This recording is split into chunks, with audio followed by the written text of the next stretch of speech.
मध्य प्रदेश में विधानसभा चुनाव इस साल के अंत में है। प्रदेश में कांग्रेस के लिए चुनाव प्रचार के अभियान की शुरुआत महासचिव प्रियंका गांधी वाड्रा पीसीसी चीफ कमलनाथ के गढ़ से करने जा रही हैं। प्रियंका 12 जून को जबलपुर में मां नर्मदा की पूजा कर बहुसंख्यक वोटरों को धार्मिक संदेश देने की भी कोशिश करेंगी।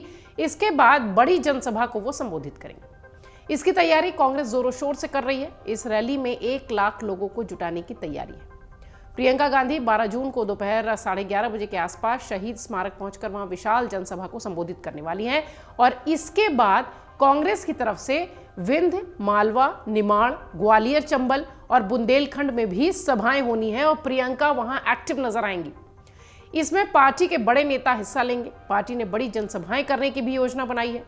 शुरुआत महाकौशल से प्रियंका गांधी की रैली से हो रही है। महाकौशल का जो इलाका है वो मजबूती के साथ कैसे कांग्रेस अपने हिस्से करना चाहेगी, उसके लिए प्रियंका गांधी ने शुरुआत की है। प्रियंका गांधी महाकौशल में जो उनकी जो रैली है, उनकी जो जनसभा है, उसकी वजह मालवा निमाड़ में राहुल गांधी की भारत जोड़ो यात्रा से देखी जा रही है, क्योंकि मालवा और निमाड़ के क्षेत्र में राहुल गांधी की भारत जोड़ो यात्रा काफी समय तक रही और उन्हें बहुत रिस्पॉन्स भी मिला। महाकौशल में आदिवासी वोटर्स की संख्या अधिक है। ये कांग्रेस का वोटर गढ़ माना जाता है, जिसके कारण कांग्रेस ने 2018 में सत्ता में वापसी की थी। यही वो महाकौशल की पूरी बेल्ट थी जिसकी वजह से 2018 में कमलनाथ मुख्यमंत्री बने थे, कांग्रेस की सरकार आई थी। हालांकि बाद में भले ज्योतिरादित्य सिंधिया के भाजपा में आने के बाद सरकार गिर गई थी, लेकिन यही महाकौशल की बेल्ट है जिसकी वजह से कांग्रेस की सरकार बनी थी और यही महाकौशल की बेल्ट है जिसमें कि भारत जोड़ो यात्रा के दौरान राहुल गांधी को बहुत पॉजिटिव रिस्पांस मिला था, जिसकी बात वो लगातार कह रहे थे कि इस भारत जोड़ो यात्रा से इस इलाके में घूमने के बाद मुझे ऐसा लगता है कि वाकई में मध्य प्रदेश में हमारी वापसी हो रही है चुनाव के दौरान। महाकौशल की अगर बात करें तो 2018 के विधानसभा चुनाव में भाजपा को यहां निराशा मिली थी। जैसा कि हमने शुरुआत में बताया कि ये कांग्रेस का गढ़ है। यहां की 38 सीटों में से मात्र 11 सीटें ही भाजपा के पास है, जबकि 26 पर कांग्रेस का दबदबा है। एक सीट निर्दलीय के खाते में गई थी। 2018 की अगर बात करें, 2013 में भाजपा ने महाकौशल में 13 सीटें जीती थी। यानी भाजपा का जो एवरेज है महाकौशल में वो इसी 11, 12, 13 के हिसाब से पिछले 2 चुनाव में दिखाई पड़ा। कांग्रेस 2018 की जीत को दोहराना चाहती है। यहाँ 13 सीटें आदिवासी और 3 सीटें अनुसूचित जाति के लिए आरक्षित हैं। कहा तो यह भी जाता है कि महाकौशल की सीटें सत्ता पर पहुंचने का रास्ता है। मध्य प्रदेश की कुर्सी पर कौन बैठेगा, यह महाकौशल की बेल्ट तय करती है। महाकौशल में नगर निकाय चुनाव में भाजपा का परिणाम उत्साहजनक नहीं रहा था। यहां जबलपुर और छिंदवाड़ा महापौर का भी चुनाव भाजपा हार गई थी। कमलनाथ के गढ़ में 18 साल बाद महापौर का चुनाव भी भाजपा हारी थी। वहीं जबलपुर में 22 साल बाद भी भाजपा हारी थी। कटनी में भी निर्दलीय प्रत्याशी प्रीति सूरी चुनाव जीत गई थी। हालांकि बाद में वो भाजपा में शामिल हो गई, लेकिन यहां भी भाजपा का प्रदर्शन अच्छा नहीं था। कांग्रेस ने 2018 में चुनाव जीतने के बाद महाकौशल से विधायकों को मंत्री बनाया था। इसमें तरुण भनौत और लखन घनघोरिया भी मंत्री बनाए गए थे। वहीं भाजपा ने अपने मंत्रिपरिषद में महाकौशल से किसी को भी मंत्री नहीं बनाया था। महाकौशल से सटा हुआ विंध्य क्षेत्र, यहाँ के 7 जिलों में से भाजपा ने 30 में से 24 सीटों पर जीत हासिल की थी। यानी ये विंध्य की बेल्ट है, महाकौशल से ठीक सटी हुई। यहां पर भाजपा लगातार फोकस्ड है। अब कांग्रेस के नेता ये दावा कर रहे हैं कि महाकौशल में प्रियंका की रैली से विंध्य में कांग्रेस कार्यकर्ताओं में जोश आएगा।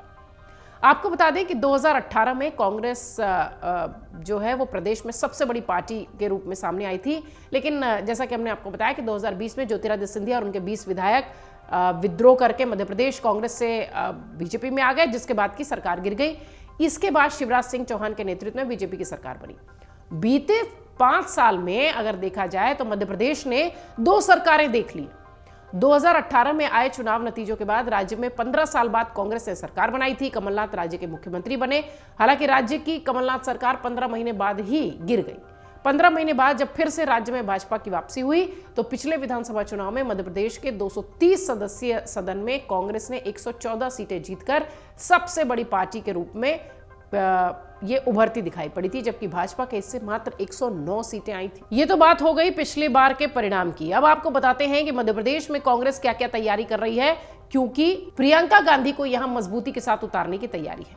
कांग्रेस का कमलनाथ के चेहरे पर आगामी चुनाव लड़ना लगभग तय सा हो गया। पार्टी ने लाडली बहन योजना के असर को समझते हुए ये कहा कि सत्ता में आने पर कांग्रेस महिलाओं को साल में 18,000 रुपए देगी। इसके साथ ही कांग्रेस सत्ता में आने पर 500 रुपए एलपीजी सिलेंडर देने का भी वादा कर रही है, 500 रुपए की छूट के साथ। चुनाव से पहले कांग्रेस पिछली बार हारी हुई सीटों पर भी विशेष फोकस्ड है।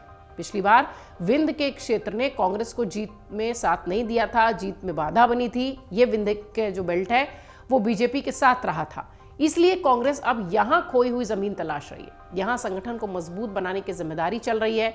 पार्टी के वरिष्ठ नेता पूर्व सीएम दिग्विजय सिंह को इस पूरे विंध्य बेल्ट की जिम्मेदारी सौंपी गई है और आप देखिए तो वो लगातार विंध्य का जो इलाका है उसका दौरा भी कर रहे हैं, कई बार वहां बैठकें भी कर रहे हैं।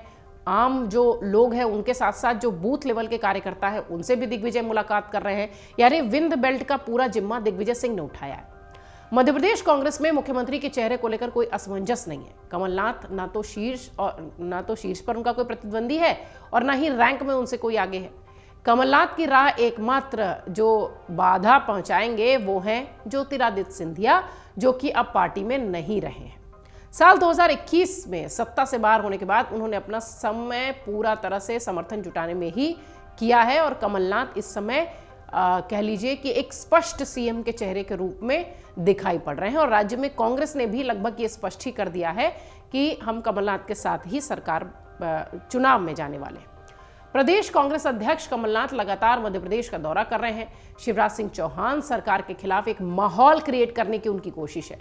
लंबे समय तक मध्य प्रदेश के मुख्यमंत्री शिवराज सिंह चौहान और स्थानीय मुद्दों पर ध्यान केंद्रित कर रहे हैं और कांग्रेस ने कर्नाटक में जिस तरह अभियान चलाया था कुछ वैसा ही कैंपेन मध्य प्रदेश में भी चलाया जा रहा है। एमपी कांग्रेस कर्नाटक की बेस्ट चुनावी प्रैक्टिस का प्रदेश में जो आजमाने की जो तैयारी है वो कर रही है और पार्टी आने वाले दिनों में भ्रष्टाचार को लेकर भाजपा पर हमले करेगी।